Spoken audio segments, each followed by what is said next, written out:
কারণ এখানে বেশিরভাগ মানে থিওরিটিক্যাল ব্যাপার আছে। এনএস বা জেই এসএই এর পরীক্ষায় থিওরিটিক্যাল কোডাল প্রভিশন থেকে কোশ্চেন বেশি দেয়, কিছু কিছু অঙ্কও থাকে নিউমেরিক্যাল, তো সেইগুলো আমরা করব, কিন্তু কোডাল থেকে বেশি আমাদের করতে হবে। তো কোশ্চেনও সেরকম বানিয়েছিলাম, কোডাল থেকে বেশি দিয়েছি। সবাই বলেছে এক একটা হচ্ছে বি। হ্যাঁ, হ্যান্ড মিক্সিং এ কত লাগবে, ইম্পর্টেন্ট কোশ্চেন। হ্যান্ড মিক্সিং যেই করবো আমার 10% এক্সট্রা সিমেন্ট দিতে হবে, কারণ ওখানে মিক্সিংটা হোমোজিনিয়াস হচ্ছে না, মেশিন মিক্সিং এর মতো হোমোজিনিয়াস হচ্ছে না। তো এটা হচ্ছে বি। ইভেন আন্ডার ওয়াটার কংক্রিটিংও যদি বলে এটা হ্যান্ড মিক্সিং না বলে, তখনও কিন্তু 10% এক্সট্রা সিমেন্ট লাগবে। তো এক একটা হচ্ছে বি। নেক্সট যাব 2 নাম্বার, বলেছে compaction in concrete helps in. এইটা বলো তো দেখি, এইটা কে কি বলছো বলো। Compaction in concrete helps in, আমি বারবার বলেছিলাম যে কম্প্যাকশনের অনেক কটা উদ্দেশ্য, মানে ডেফিনেশনে বলছে রিমুভাল অফ এনট্র্যাপড এয়ার, হ্যাঁ, কেউ বলছে যে রিমুভাল অফ এক্সেস ওয়াটার, এসব বিভিন্ন রকম বলছে, কিন্তু অ্যাকচুয়াল উদ্দেশ্য কম্প্যাকশনের কি? কম্প্যাকশন হেল্পস কিসে করে? রিমুভাল অফ এয়ারটা প্রসেস অফ কম্প্যাকশন, যে ওইখান থেকে এয়ারটা রিমুভ করছি, কিন্তু ফাইনালি উদ্দেশ্য কি? আমাকে হেল্প কিসে করবে? পড়ানোর সময় বারবার বলেছি, ঠিক আছে, হেল্প করবে কিসে? ডেনসিটি বাড়াতে। কারণ আমি এয়ার ভয়েড থেকে এয়ারটা যেই বার করে দেবো, ওর তাহলে ডেনসিটি ইনক্রিজ করবে। তাহলে এইটা হচ্ছে অ্যান্সার সি, দুয়েরটা হচ্ছে সি। যারা অন্য কিছু অ্যান্সার দিয়েছে ভুল হয়েছে। রিমুভাল অফ এক্সেস ওয়াটারটা বা এয়ারটা, এটা হচ্ছে কম্প্যাকশনের প্রসেস, এইভাবে করা হয়, কিন্তু উদ্দেশ্য হেল্প করে কিসে? Increase in density of concrete, সি হবে। 12, compressive strength of 100 mm cube as compared to 150 mm cube is always, বলেছিলাম এটা। একটা আমার কাছে 100 mm এর কিউব আছে কংক্রিটের, আমি এফসি কে বার করছি, ক্যারেক্টারিস্টিক কম্প্রেসিভ। দুই ধরনের কিউবেই করা যায়, একটা হচ্ছে 150 বাই 150, আর একটা হচ্ছে যে 100 বাই 100। কখন কোনটা করব? 20 mm এর কম সাইজ হলেই 100 কিউব ইউজ করব, তার উপরে হলে আমি 150 ইউজ করি। তাহলে এখন ঘটনা হচ্ছে যে দুজনের উপরই লোড দিয়েছি, এর উপরও লোড ফেলেছি, এর উপরও লোড ফেলেছি। এখানে আমি একটা এফসি কে পেয়েছি, এখানেও একটা এফসি কে পেয়েছি, এফসি কে ড্যাশ পেয়েছি। তাহলে কোনটা বড় হবে? ঠিক আছে, সবাই বলেছে যে মোর হবে, সবাই বলেছে মোর হবে, বি বলেছে। এবার কেন মোর হবে? তাহলে এটা কারণটাও জানাও, কমেন্ট করে বা রেজান করে কারণটাও জানাও। মোর কম্প্যাক্টনেস এর কারণে। এটা কিন্তু ফোর্স বাই এরিয়ার কারণে নয়। অনেকে এরকম বলে যে এটা ফোর্স, আর এখানে ক্রস সেকশন এরিয়া 150, আর এখানে ক্রস সেকশন এরিয়া 100, কিন্তু এই কারণে নয়, এই কারণে নয়। কারণটা কি? কারণটা হচ্ছে যে এই যে 150 কিউবটা, এই 100 কিউবের চাইতে বেশি slender, L by B ratio slender. যেমন আমি যদি বলি যে আমার কাছে বড় একটা রড আছে, আবার ছোট পেনের ঢাকনা আছে, দুটোকে কম্প্রেসিভ লোড দিচ্ছি, কে আটকাতে পারবে? পেনের ঢাকনাটা আটকাতে পারবে, কারণ তার সাইজ ছোট, তাকে কম্প্রেসিভ লোড দিলে সে বেশি নেবে। কিন্তু বড় যে রডটা, তার উপর লোড দিলে কি হবে? সে বেঁকে যাবে। তো আমরা স্ট্রেংথ অফ মেটেরিয়ালে অন্তত এটা পড়েছি যে slenderness ratio varies 1 by compressive strength. যে যত বেশি, যার স্লেন্ডারনেস রেশিও যত বেশি, তার কম্প্রেসিভ স্ট্রেংথ ক্যারিং ক্যাপাসিটি তত কম। ঠিক আছে, তো সুতরাং এ যেহেতু স্লেন্ডার মেম্বার 100 তুলনায়, সুতরাং এর স্ট্রেংথ কম পাবো, এখানে বেশি পাবো। ফোর্স বাই এরিয়ার সঙ্গে কোনো সম্পর্ক নেই। Maximum quantity of water needed per 50 kg of cement for M15 grade of concrete. এটা অনেকে ভুল করবে আমি জানি, কারণ M15 এর অনেকে জানে যে M15 যে ইউজ হবে তখনই ওয়াটার সিমেন্ট রেশিওটা হয়ে যাবে 0.6। ঠিক আছে, ওয়াটার সিমেন্ট রেশিও হয়ে যাবে 0.6। তাহলে ম্যাক্সিমাম জন কি করবে? Weight of water by weight of cement এখানে বসাবে 0.6। এবার ওয়েট অফ সিমেন্টটা তো নিজে 50 কেজি, এক ব্যাগ হচ্ছে 50 কেজি, তাহলে ওয়েট অফ ওয়াটার হচ্ছে 50 × 6, তাহলে বলে দেবে যে 30 লিটার বলে দেবে, সকলে অ্যান্সার বলে 30 লিটার। কিন্তু ওয়াটার সিমেন্ট রেশিও M15 এর 0.6, এটা ঠিক, কিন্তু কোডে এইটাও বলা আছে যে M15 এর জন্য যে ওয়াটারটা নিডেড সেইটার একটা আলাদা চার্ট করা আছে। এই কোশ্চেনটা কিন্তু ওই নিউমেরিক্যাল পয়েন্ট অফ ভিউ থেকে নয়, ওয়াটার নিডেড কত তার একটা আলাদা চার্ট করা আছে, এবং সেইখানে বলা আছে যে M15 এর জন্য 32 লিটারই লাগবে। এটা কোনো নিউমেরিক্যাল হিসাব করে নয়, এটা কোড বলে দিয়েছে, এবং এটা 32 লিটারই লাগবে। ঠিক আছে, বুঝছো কি বলছি? এইটা অনেকে ভুল, মেবি এটা ভুল করতে পারে অনেকে, এটা গুণ করে দিয়ে ভুল করবে, কারণ এটা নিউমেরিক্যাল কোশ্চেন নয়, এটা কোডাল question. According to IS specification, the compressive strength বলবে compressive strength of ordinary Portland cement after 3 days should not be less than, লাস্টে একটা চার্ট দিয়েছিলাম, সবার কম্প্রেসিভ স্ট্রেংথ লেখা ছিল 3 দিন, 7 দিন, 28 দিন, সবার কম্প্রেসিভ স্ট্রেংথ লেখা ছিল। তাহলে ordinary Portland cement, Indian standard কি বলছে? ইন্ডিয়ান স্ট্যান্ডার্ড বলছে অর্ডিনারি পোর্টল্যান্ড সিমেন্টে তুমি যে কম্প্রেসিভ টেস্টটা করলে ওই 70.6 mm এর কিউব নিয়ে, তাহলে সেইটা 3 দিন পর আর 7 দিন পর আর 28 দিন পর স্ট্রেংথ কত হবে? এবার যা হবে, ধরো সিমেন্ট এইভাবে বলে, ধরো 43 গ্রেড সিমেন্ট, 53 গ্রেড সিমেন্ট, এমনি। তাহলে যদি 43 গ্রেড সিমেন্ট হয়, তাহলে 28 দিন পর 43 হবে তার কম্প্রেসিভ স্ট্রেংথ। ওকে, এখন 3 দিন আর 7 দিনে কত? 3 দিন আর 7 দিন হচ্ছে 16 MPa আর 22 MPa, চারটার মধ্যেই ছিল ইম্পর্টেন্ট কোশ্চেন। অ্যাটলিস্ট 3 দিন আর 7 দিন পর 16 আর 22 নিউটন পার mm স্কয়ার স্ট্রেংথ হতেই হবে, কম্প্রেসিভ স্ট্রেংথ। কার? সিমেন্টের। এইটা ইন্ডিয়ান স্ট্যান্ডার্ড বলছে। ওকে, আর 11.5, 17.5 ওইটা ইন্ডিয়ান স্ট্যান্ডার্ড বলছে না। ওইটা কোন ক্ষেত্রে? ওটা যখন আমি নর্মাল স্যান্ড ইউজ করব।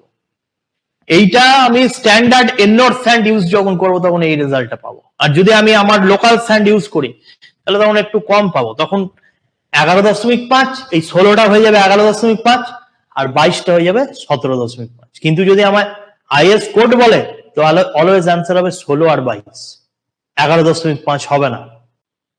হ্যাঁ, এটা 33 গ্রেডের, আমি অ্যাজ অ্যান এক্সাম্পল বললাম। এটা অ্যাকচুয়ালি 33 গ্রেডের, এটা 33 হলে এটা 33, তাহলে 3 দিনে হাফ হয়ে যায়, মানে মোটামুটি 16 দুগুণে 32, 7 দিনে তোমার 2/3 হয়, এটা 33 গ্রেডের।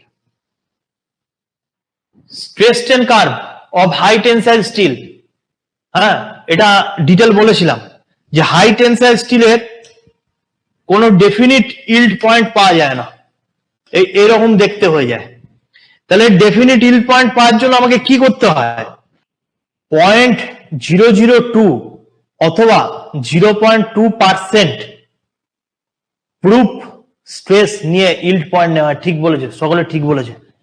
মানে এই দিকটা স্ট্রেনের দিক, ওই দিকটা স্ট্রেসের দিক। এইটা 0 স্ট্রেন, কিন্তু 0 নয়, আমি বলছি 0.002 বা 0.2% স্ট্রেন দিয়ে আমাকে একটা এমনি প্যারালাল লাইন টানতে হয়, সেইটা যেখানে ইন্টারসেক্ট করে সেই স্ট্রেসটাই হচ্ছে ইল্ড স্ট্রেস। এইভাবে আমি হাই টেনসাইল স্টিলের ইল্ড স্ট্রেসটা পাই। কেন এইসব এত কিছু করি কেন? কারণ ডেফিনিট ইল্ড পয়েন্ট শো করে না, কিন্তু ইল্ড পয়েন্টটা ওই 0.2% প্রুফ স্ট্রেস হয়। সি এরটা কারেক্ট আনসার। ঠিক আছে, আনসার হচ্ছে সি, 50টা হচ্ছে সি। লোড কম্বিনেশনের কোশ্চেন, এ বলার কিছু নেই, চার্ট করে দেখিয়ে দিয়েছিলাম, ডেড লোড, লাইভ লোড, তারপর হচ্ছে যে ডেড লোডের সঙ্গে উইন্ড অর আর্থকুয়েক, হ্যাঁ, তারপর ওইটারই হচ্ছে রিভার্সাল কন্ডিশন, তারপর তিনটেই একসঙ্গে আছে, সব বলেছিলাম। তো সবেতেই ম্যাক্সিমাম ক্ষেত্রে ডাটাটা হচ্ছে যে 1.5 দিয়ে গুণ হয়, ডেড লোড লাইভ লোডকে 1.5 দিয়ে গুণ হয়, ডেড লোড উইন্ড লোড বা আর্থকুয়েক থাকলেও 1.5 দিয়ে গুণ হয়, তিনটে একসঙ্গে থাকলে 1.2 দিয়ে গুণ হয়, লিমিট স্টেট অফ সার্ভিসিবিলিটিতে 1 দিয়ে গুণ হয়, আর তিনটে থাকলে তখন 0.8 দিয়ে দুটোকে গুণ হয়ে যায়। আর আরেকটা কন্ডিশন দেয়নি, সেখানে হচ্ছে যে ডেড লোডটাকে 0.9 করে নিতে হয়। তাহলে সবকটা মিলছে কত নম্বর অপশানে? সি এরটায় মিলছে, অন্য কিছু তো মিলছে না। চারটা সাজিয়ে নিলেই বুঝতে পারবো যে এটা সি এরটার সঙ্গে মিলছে। 76, in case of one way slab the main reinforcement is provided, one way স্ল্যাবে মেন রিইনফোর্সমেন্টটা আমি কোথায় দেবো। এখন দেখো ওয়ান ওয়ে স্ল্যাবে বেন্ডিংটা শর্টার স্প্যানে হয়, লঙ্গার স্প্যানে বেন্ডিং হয় না, তাহলে শর্টার স্প্যানের প্যারালাল আমি রিইনফোর্সমেন্ট দিয়ে দেবো, মেন রিইনফোর্সমেন্ট দিয়ে দেবো। তাহলে এখানে অ্যান্সার হবে অ্যালং শর্টার স্প্যান বা parallel to shorter span, L X এর সঙ্গে যেরকম হবে সেরকম। আর এখানে আমাকে শুরুতে জিজ্ঞেস করেছিল যে স্ল্যাবে রিইনফোর্সমেন্টটা কেমন হবে, তো সেইটা আমি এখানে দেখিয়ে দিচ্ছি। শুরুতে আমাকে কেউ কোশ্চেন করেছিল যে স্ল্যাবে রিইনফোর্সমেন্টটা কেমন হবে, তাহলে সেটা দেখিয়ে দিচ্ছি। প্রথম হচ্ছে যে one way slab. One way slab মানে সেই স্ল্যাবটা শর্ট স্প্যানটা বেন্ডিং হবে, লং স্প্যানে বেন্ডিং হবে না। শর্ট স্প্যানে বেন্ডিং হবে, এল এক্স এর দিকে বেন্ডিং হবে, এল ওয়াই এর দিকে কোনো বেন্ডিং হবে না। Generally supported on two walls. তাহলে এই দিকে যদি বেন্ডিং হয় তাহলে আমাকে এই দিকেই রডটা দিতে হবে। এবার কেমন রড দিয়ে, একটা স্ট্রেট রড দিয়ে দিয়ে এরকম, আর একটা আমি ক্র্যাঙ্ক, এমনি অল্টারনেট ক্র্যাঙ্ক বলে একে, একটা ক্র্যাঙ্ক দিয়ে দিয়ে এরকম। ক্র্যাঙ্ক কেন দিই? কারণ নেগেটিভ মোমেন্ট আসতে পারে, কারণ অল স্ল্যাব আর পার্সিয়ালি ফিক্সড, ওপরে প্যারাপেট ওয়াল হয়, ওপরে টেনশন আসছে বলে আমি এমনি দিই। আবার একটা এরকম স্ট্রেট দিয়ে দিই,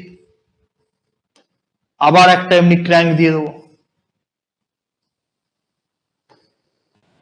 আবার একটা স্ট্রেট দিয়ে দেবো, আবার একটা ক্র্যাঙ্ক দিয়ে দেবো। এই হয়ে গেল শর্ট স্প্যান। আর এবারে টেম্পারেচার, শ্রিঙ্কেজ এইসবের জন্য কিছু ক্র্যাক হতে পারে। তারপরে এই যে লোডটাকে ডিস্ট্রিবিউট করার জন্য এবার কি দেবো, এবার আমি লং স্প্যান বরাবর, তাহলে এটা শর্ট স্প্যানের প্যারালাল দিলাম, আর লং স্প্যান বরাবর তাহলে আমি ডিস্ট্রিবিউটার দেবো। আগে শর্ট স্প্যানের রড বসবে, তারপরে লং স্প্যানের রড বসবে, যে ডিস্ট্রিবিউটার লাগাবো। এরপর নিচেও দেবো, উইং গুলোতেও দেবো, সব জায়গায় দেবো, নিচেও দেবো, আবার এই উইং গুলোতেও দেবো, নিচেও দেবো, মাথায় এই উইং গুলোতেও দেবো। আরো একটা জিনিস দেবো, এক্সট্রা টপ। এই যে একটা ক্র্যাঙ্ক আর পরের ক্র্যাঙ্কের মাঝে এইখানে পড়বে এক্সট্রা টপ, এইখানে এক্সট্রা টপ, এইদিকেও তাই, একটা ক্র্যাঙ্ক পরের ক্র্যাঙ্কের মাঝে পড়ে যাবে এক্সট্রা টপ, এইখানেও এক্সট্রা টপ। এরকম ভাবে এটা হচ্ছে যে ওয়ান ওয়ে স্ল্যাবের রিইনফোর্সমেন্ট। আর টু ওয়ে স্ল্যাবে কি হয়, দুই দিকে হয়। এখানেও হচ্ছে যে স্ট্রেট ক্র্যাঙ্ক মানে অল্টারনেট ক্র্যাঙ্ক, ওই দিকেও স্ট্রেট ক্র্যাঙ্ক, আবার এক্সট্রা টপ, এটা দেওয়া হয়।